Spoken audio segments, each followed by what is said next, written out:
Okay, the next one. So I've sprinkled a couple ones that are more traditional with some ones that are just totally out of the box and funky. And the next one is VendaSnack. Do you have that up there? I do. Uh-huh. Okay, so this is really cool. It's an online vending machine, and their target market tends to be people that work in sort of, I don't want to call it cubicle life, but those people that work at a traditional office. A lot of offices have sort of done away with vending machines either because they were too old or they were decrepit or it didn't fit into sort of the branding. And what's really cool is so VendaSnack took the concept of vending machines, brought it on free shipping, and what you can do with your coworkers is you can get together on a Monday morning around VendaSnack. You can then go ahead and select 24 items that you and your team want to enjoy throughout the week. The next day they arrive, and now you kind of have snacks for the week.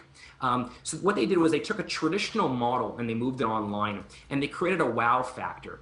But they also figured out what a specific niche was, and it's interesting to see that they knew that people that work at companies were the ones that tended to use vending machines more than anyone else, and they created an experience around it. And as you can see, I mean, it looks like a vending machine, except it's on a .com rather than a traditional brick and mortar vending machine, and they're doing.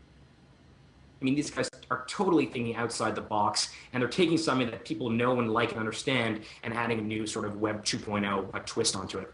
Okay, so what are we trying to teach with this website? Specifically, what can the person who's listening to us right now who's trying to grow his or her business, what can they learn from this and bring back to their site? So with this one in particular, they took something that was very familiar, a vending. And there's tons of items and features and ideas like that. And what they did is they simply added a new twist to it. So in terms of the barrier to entry or the friction that a customer would need in order to convert from someone just exploring their site to a paying customer, it's almost frictionless. And that's a very powerful tool.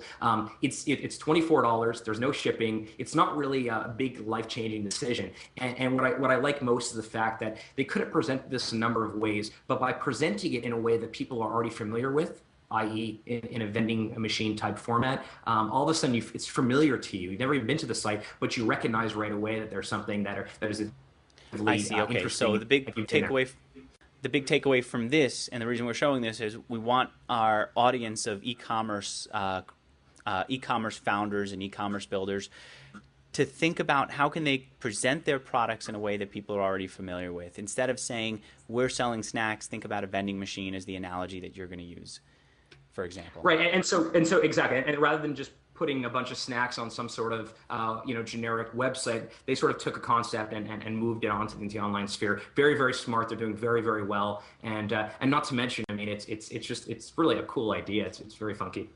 Can you think of another way that we can extend this analogy or find a physical world analogy for an online product sale?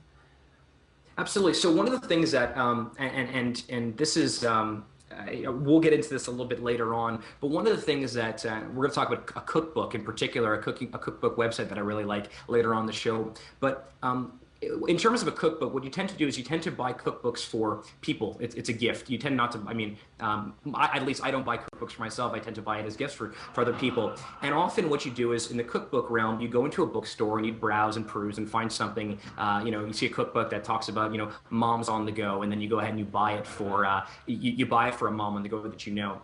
We've been seeing a lot of sites, particularly in the cookbook realm, what they do is they ask 3 or 4 different questions when you get to the site. Who are you buying this for? What exactly, what are they like? Are they a stay-at-home mom? Are they, a retired dad who wants to start cooking more? And what they do is, by doing that, they then push you 4 different examples. So it's very difficult to have the same type of brick and mortar shopping experience in an online format. But a lot of these companies like VendaSnack and some of these cookbooks companies that we're talking about have done just that. They've tried to sort of create the same type of energy and feeling that you'd invoke in a brick and mortar format online. Okay, all right, we'll come back and look at that website. Is that, by the way, the 10 recipe site? I won't show it yet. Yeah, it is. It is, okay, all right, we'll hold on to that for a bit and we'll come back and show it. All right, what's the next site that we should look at?